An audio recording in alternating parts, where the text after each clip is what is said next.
वैसे आप कहना चाहते हैं पर आप कह नहीं सकते। नहीं, मैं कभी भी ये यहाँ पर कह चुके हैं कि इमाम चाहे कितने भी रन कर ले, 10,000 भी कर दे, वो हमेशा पर्ची रहेगा मेरी। वो मैं कह चुका हूँ, आप कह चुके हैं। मैं क्रिकेट पे उसमें नहीं जो कि कहूँगा, बहुत ज्यादती है। नहीं मैं कह चुका मैं समझता हूँ जो कि ज्यादती है। आप अभी भी अपना स्टेटमेंट चेंज कर सकते हैं। मैं कभी भी जिंदगी भर चेंज नहीं करूंगा।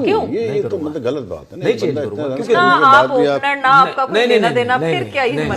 मतलब कोई ओपनर ये कहे ये मैं खुर्रम की तरफ से ये बात सुनूं तो मुझे हो कि अच्छा जी ठीक है, किसी वजह से कह रहा है। मेरा सबसे बड़ा मसला ये है कि मैं यहाँ पे बैठा हूँ अपने लिए नहीं, मैं लड़कों के लिए बैठा हूँ, दूसरों के लिए फाइट करने के लिए बैठा हूँ। सिर्फ मैं ये कहता हूँ कि लड़के इतने कमजोर है वो खुद नहीं फाइट कर सकते अपने लिए। नहीं, जो लड़का फाइट कर सकते हो आपके प्रोग्राम में आते तो हैं सर। आप अपने लिए तो फाइट कर नहीं सके, इतनी लंबा आपका कैरियर है और कितने आपने 5 टेस्ट खेले टोटल। कोई बात नहीं, तो आप अपने लिए तो फाइट नहीं कर सकते, दूसरे के लिए क्या फाइट करेंगे? इसीलिए तो अब ये मैं अपने लिए फाइट नहीं कर सकता, मुझे अल्लाह ने मौका दिया यहाँ बैठ के दूसरों के लिए फाइट करें। ठीक है ना, तो वो मैं फाइट कर रहा हूँ। अब मुझे ये किसी टीम में आपने इस सीरीज से पहले ये भी कहा था कि पता चल जाएगा कोहली और शर्मा के बगैर कैसे खेलते हैं। आपने कहा, आप अभी तक कायम है? मैं बिल्कुल कायम हूं। देखो कैसा खेल, मैं यही तो कह रहा हूं, जगह पे बॉल। सिराज को आप बॉलर नहीं मानते टेस्ट मैच का, आप पिछले प्रोग्राम में कह चुके। मैं अभी भी कहता हूं कि मुझे उस लेवल का वो बॉलर नजर नहीं आता, क्योंकि कभी आपका लेवल क्या है? कोई मेरा लेवल अल्लाह का शुक्र टेस्ट क्रिकेटर हूं मैं। नहीं, आपका टेस्ट क्रिकेटर हूं, मेरा टेस्ट क्रिकेटर क्या है? एक आदमी इंग्लैंड के खिलाफ रन्स का विकेट ले रहा है, आपका स्टैंडर्ड क्या है? नहीं, मेरा स्टैंडर्ड छोड़ दो, मेरा तो 22 साल का है, मेरा तो 22 साल का है। फिर मेरा भी 20-22 साल का है। मैं ये कह रहा हूं आप सिराज जैसे बॉलर को आप बॉलर नहीं मानते। आपका क्या स्टैंडर्ड है? आपका क्या स्टैंडर्ड है? मुझे छोड़ो ना, तो आपने गलत बात की ना। आप मुझे कह रहे हो मेरा क्या स्टैंडर्ड है? मैं तो जज करूंगा अपनी फील्ड के लिए। नहीं, तो मैं अपनी फील्ड के हिसाब से जज करूंगा। सिराज क्या जर्नलिस्ट तो नहीं है? नहीं, सिराज क्रिकेटर है। अच्छा, आप बोल रहे नहीं, सिराज जर्नलिस्ट है, जर्नलिस्ट तो नहीं है, क्रिकेटर है। आपने मुझे बोला मेरा स्टैंडर्ड क्या है, तो भाई मेरा पाकिस्तान का स्टैंडर्ड है। मैं क्रिकेट से मेरी मुराद ये नहीं थी भाई कि आपका स्टैंडर्ड, परफॉर्मेंस के स्टैंडर्ड के हिसाब से बात कर रहे हैं। किस तरह से नाप तोल करते हैं, कि क्या मतलब? किस तरह से आपने नापा कि सिराज अच्छा टेस्ट बॉलर तो मैंने क्यों नापा? मैं क्या बैट्समैन था? ये पूछा। मैंने तो भाई बॉलिंग की है, 5 टेस्ट मैच बॉलिंग खेल के 5 टेस्ट मैच, बहुत बड़ा रिकॉर्ड है मेरे पास। बॉलिंग करके मैं बता रहा हूं ना कि भाई मुझे ऐसा लगता है कि यार वो टेस्ट क्रिकेट में उस तरह की परफॉर्मेंसेस नहीं है जिस तरह बुमराह की है या और दूसरे बॉलर्स की होती थी, मुझे ये लगता है। तो मैंने इस वजह से बोला कि मुझे समझ नहीं आती। आप स्टैंडर्ड के पीछे रह के बात करने वाला बंदा अपने को बिल्कुल पसंद नहीं है। अपने को पसंद नहीं है, इसीलिए तो मैंने कि बैट्समैन अपनी गलतियों से आउट हों, तेज खेलने की कोशिश करें, या वो लड़के जिस तरह मैं अगर शुभमन गिल की बात करूं या जायसवाल की, ये दोनों जल्दी आउट हो जाते हैं, तब हो सकता है शायद इनकी बॉलिंग लाइनअप पकड़ सकती है, क्योंकि जिसकी फॉर्म होती है उसके बाद ऋषभ पंत भी नीचे से, वो भी आई थिंक 200 है, उसकी भी रन है, फॉर्म तो है सबकी। उसकी सबसे बड़ी रीजन ये है क्योंकि इंग्लैंड के पास नए बॉल से बॉल करने वाले बॉलर ही नहीं है, वो सारे तेज बॉलर हैं। खेलते हुए भी आप करते थे, 15 भी हो ही जाएंगे। कोई आपको कहता था कि यहाँ से बॉल करो, इस लेंथ पे बॉल करो, आप कहते थे मैं नहीं करांगा। फिर आप 6 विकेटें हासिल की पहले टेस्ट मैच में, उसके बाद भी आप टेस्ट मैच क्रिकेट ज्यादा नहीं खेल सके।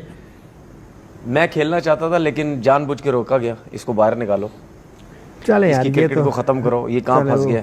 एक ही पाकिस्तान में एक ही होनहार खिलाड़ी था जिसके सब पीछे लगे हुए। कोशिश तो थी कि इंग्लैंड में एक भी टेस्ट मैच ना इसको खिलाए, वो कोशिश पूरी हुई कि सपोर्टिंग पिचेस है शायद आउट कर जाए।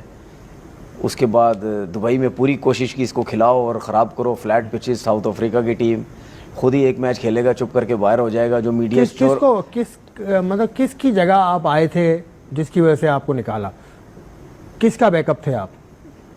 मतलब कौन सा बॉलर? मैं जब टीम में आया था, नहीं, मोहम्मद आसिफ भी टीम में था। खैर आसिफ का तो बिल्कुल आखिरी, ये दोनों बस वो इंसिडेंट हुआ 2010 का, उसके बाद तो ये बाहर हो गए। लेकिन उस टाइम भी टीम के साथ था, मौके नहीं मिल रहे थे। अबू धाबी में फिर मुझे मौका मिला।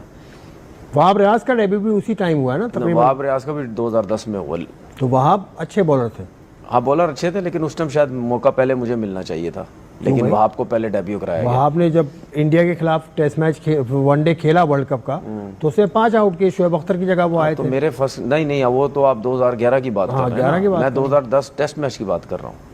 2010 के तो वो तो नए थे ना? तो उस टाइम नए थे, उस टाइम तो उसके तो पता नहीं कोई फर्स्ट क्लास में 13-14 आउट थे, मेरे 85 आउट थे। उनकी पेस की वजह से उन्हें, मेरे 85 आउट थे सर। पेस की वजह से पाकिस्तान की हिस्ट्री में तो ताबिश खान के कितने आउट हैं पाकिस्तान की हिस्ट्री में? जितने बड़े बड़े बॉलर भी आ चुके ना एक सीजन में, एक ट्रॉफी में, कायद-ए-आज़म ट्रॉफी और पैटर्न ट्रॉफी की बात नहीं कर रहा, या ग्रेड 2 जो डिपार्टमेंट रीजन मिला के नहीं, सिर्फ एक में 85 आउट किसी ने किए 11 मैचेस में? हाँ 60 के करीब आउट किए थे 11 मैचेस में 85 आउट, एक ट्रॉफी में कितनी बना? देखिए मैं तो देखिए लोग बना रहे हैं तो बनाने दो ना, उनको क्या परेशानी? देखिए मैं तो आपको पहले ही कह चुका हूं, मैं तो अच्छे प्लेयर्स के ऊपर वीडियो बनाता हूं कि अच्छे प्लेयर्स हैं, ज्यादती हो रही है इनके साथ, ऐसा नहीं होता, मैं तो उसके ऊपर वीडियो बनाता हूं। आपके ख्याल में ज्यादती हो रही है? अगर परफॉर्मेंस इतनी अच्छी नहीं है नहीं, वो तो इस साल देखिए परफॉर्मेंस अप डाउन तो हर किसी अब की मैं कहूंगा तो आप कहेंगे 50 प्रोग्राम में ये रिकॉर्ड बताते हैं। वो तो आपने पर्ची बांध के रख ली है, मतलब पर्ची बांध के क्या रख ली है? वो तो आपने पर्ची बांध के रख ली है। 78 रन 15 की एवरेज, मैं यही तो कह रहा हूं, मैं ये और कोई रीजन ही नहीं है।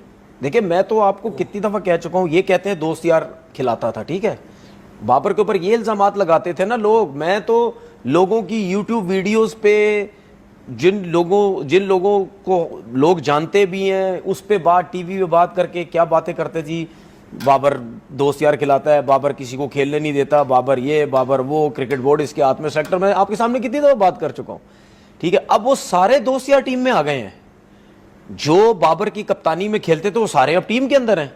तो फिर इसका मतलब ये है कि बाबर का चक्कर नहीं है, बाबर का रिजवान का और चक्कर है। अगर वो सैरोगेट कंपनी की वजह से वो पर्चा लगाते थे आगे, तो क्या हमारी गवर्नमेंट ने इस चीज का मना नहीं किया हुआ था कि यार ये अलाउ ही नहीं है चीज? बिल्कुल। तो मैं यहां पे बैठ के क्यों क्रिकेट बोर्ड से रिक्वेस्ट करता हूं कि प्लीज, अगर आपने इतने हजारों कोचेज आपने क्रिकेट बोर्ड में ला के रखे हैं, डिस्ट्रिक्ट में, नीचे, अंडर 19, इधर उधर, ठीक है, तो जब उनको रखा है आपने तो भाई उनको फिर टाइम से सैलरी दें, हर चीज दें, क्योंकि जो क्रिकेटर है, जो बेचारा नहीं इतना फाइनेंशियली स्ट्रांग है, वो फिर इन्हीं चीजों के ऊपर होता है ना कि यार नीचे लेवल पे काम करें, थोड़ा सा क्रिकेट सिखाएं बच्चों को जो हमने सीखी है, पैसे हमें टाइम पे मिले, चीजें हमारी टाइम पे चलती रहे। दोस्तों, हाल ही में पाकिस्तान के एक पूर्व क्रिकेटर तनवीर अहमद का एक इंटरव्यू और बयान सोशल मीडिया पर खूब वायरल हो रहा है, जिसमें उन्होंने भारतीय गेंदबाज मोहम्मद सिराज को लेकर आपत्तिजनक टिप्पणी की है। पाकिस्तान का यह पूर्व खिलाड़ी, जिसने अपने करियर में मुश्किल से कुछ ही अंतर्राष्ट्रीय मैच खेले और केवल 20 विकेट लिए, वह भारतीय टीम के सफल और लगातार प्रदर्शन करने वाले खिलाड़ियों पर सवाल उठा रहा है। तनवीर अहमद ने यह दावा किया कि सिराज अब टेस्ट स्तर के गेंदबाज नहीं रहे, लेकिन भारतीय क्रिकेट फैंस और एक्सपर्ट्स का मानना है कि सिराज ने हाल के वर्षों में भारत के लिए कई महत्वपूर्ण मैच जिताए हैं और उनकी फिटनेस व मेहनत आज भी बेहतरीन है। तुलना की जाए तो तनवीर अहमद का क्रिकेट करियर बेहद साधारण रहा है। सिर्फ 5 टेस्ट मैच, कुछ वनडे और एक T20, जिसमें कोई बड़ी उपलब्धि नहीं दिखती, जबकि सिराज ने ऑस्ट्रेलिया जैसी बड़ी टीम के खिलाफ विदेश में ऐतिहासिक जीत में अहम भूमिका निभाई और आज भी भारतीय गेंदबाजी आक्रमण की रीढ़ बने हुए हैं। ऐसे में यह सवाल उठना लाजमी है कि पाकिस्तान के पूर्व क्रिकेटर अपने खिलाड़ियों पर चर्चा करने की बजाय क्यों बार बार भारतीय क्रिकेटरों को निशाना बनाते हैं। शायद इसकी वजह यह है कि भारतीय क्रिकेट टीम ने लगातार दुनिया भर में अपनी क्षमता साबित की है, वहीं पाकिस्तान की टीम स्थिरता और निरंतरता के लिए संघर्ष कर रही है। सिराज का नाम भारतीय क्रिकेट में मेहनत और लगन का प्रतीक है। वह साधारण पृष्ठभूमि से निकलकर अंतरराष्ट्रीय स्तर तक पहुंचे और आज करोड़ों युवाओं के लिए प्रेरणा बने। पाकिस्तान के कुछ पूर्व खिलाड़ी शायद यह समझने में असफल रहते हैं कि खिलाड़ियों का मूल्यांकन केवल आंकड़ों से नहीं, बल्कि कठिन परिस्थितियों में उनके प्रदर्शन और टीम के लिए उनके योगदान से होता है। इसीलिए जब तनवीर अहमद जैसे लोग भारतीय खिलाड़ियों को नीचा दिखाने की कोशिश करते हैं, तो यह दर्शकों को मनोरंजक तो लगता है, लेकिन क्रिकेट के असली तथ्यों को छुपा नहीं सकता। भारतीय फैंस का गुस्सा इस बात पर भी है कि बिना ठोस आधार के ऐसे बयान देकर बार बार भारतीय क्रिकेट को निशाना बनाया जाता है। भारतीय क्रिकेट के मौजूदा सितारे, चाहे वह विराट कोहली हों, रोहित शर्मा, जसप्रीत बुमराह या मोहम्मद सिराज, सभी ने अपनी मेहनत और परफॉर्मेंस से दुनिया भर में नाम कमाया है।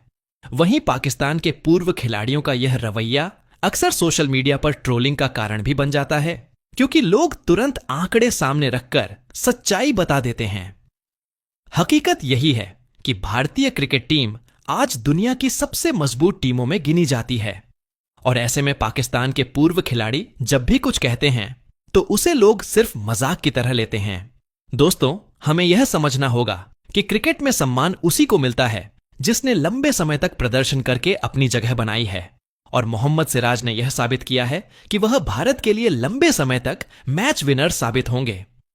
ऐसे बयान केवल चर्चा और सुर्खियों के लिए दिए जाते हैं, लेकिन सच्चाई यही है कि भारतीय क्रिकेट का दबदबा आज भी कायम है और आगे भी रहेगा।